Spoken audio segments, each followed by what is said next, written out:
Amerika Birləşmiş Ştatları İrana qarşı əməliyyatın əsas məqsədlərinə çatmağa yaxındır. Bunu Amerika Birləşmiş Ştatları prezidenti Donald Trump Amerika xalqına İran əməliyyatı ilə bağlı xüsusi müraciətində deyib. Silahlı qüvvələrimiz olduqca yaxşı çıxış edib. Buna bənzər bir şey hərbi cəhətdən heç vaxt əldə edilməyib. Hamı bunu deyir və bu gecə məmnuniyyətlə bildirirəm ki, biz əsas strateji məqsədlərə çatmaq üzrəyik. Trump İran əməliyyatının məqsədlərini də açıqlayıb. Məqsədlərimiz sadə və aydındır. Biz rejimin Amerika Birləşmiş Ştatlarını təhdid etmək və onun sərhədlərindən kənarda güc nümayiş etdirmək qabiliyyətini sistematik şəkildə məhv edirik. Bu, hazırda tamamilə məhv edilmiş İran hərbi dəniz qüvvələrini məhv etmək, onların hərbi hava qüvvələrinə və raket proqramına saysız hesabsız ziyan vurmaq və müdafiə sənayesi kompleksini sökmək deməkdir. Biz bütün bunları etdik. Onların hərbi dəniz qüvvələri və hərbi hava qüvvələri yoxa çıxıb. Onların raketləri tezliklə tükənəcək və ya məhv ediləcək. Əməliyyat 2-3 həftəyə başa çatacaq. Biz bunu çox tez başa çatdıracağıq.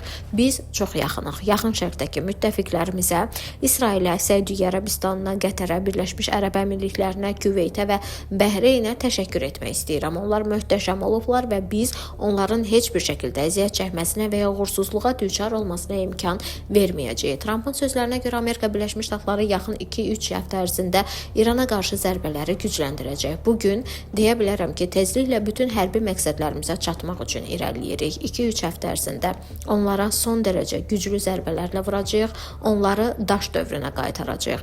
Amerika Birləşmiş Ştatları prezidentinə görə İran əslində Amerika Birləşmiş Ştatları üçün təhlükə olmaqdan çıxıb. Ölkə əslində artıq təhlükə deyil. İranla təmaslar davam edir. Razılığa gəlməsələr, Amerika Birləşmiş Ştatları prezidenti bildirib ki, Vaşinqton İran nümayəndələri ilə əlaqələrini davam etdirir. Bu vaxt danışıqlar davam edir. Rejimin dəyişikliyi bizim məqsədimiz deyildi, amma bu baş verdi. Yeni qrup daha az radikal və daha ehtiyatlıdır. Amerika Birləşmiş Ştatları Tehran onlarla razılığa gəlməkdən imtina edərsə, İranın elektrik stansiyalarını və neft infrastrukturunu məhv etməyə hazırdır. Amerika Birləşmiş Ştatlarının Hörmüz boğazından təchizata ehtiyacı yoxdur. Onun vasitəsilə gəmiçiliyin bərpası ondan neft daşınması üçün istifadə edən ölkələrin məsuliyyətidir. Amerika Birləşmiş Ştatları Hörmüz boğazından demək olar ki, heç bir neft ixal etmir və gələcəkdə də etməyəcək. Bizə buna ehtiyac yoxdur və Hörmüz boğazından neft alan ölkələr buna diqqət yetirməlidirlər.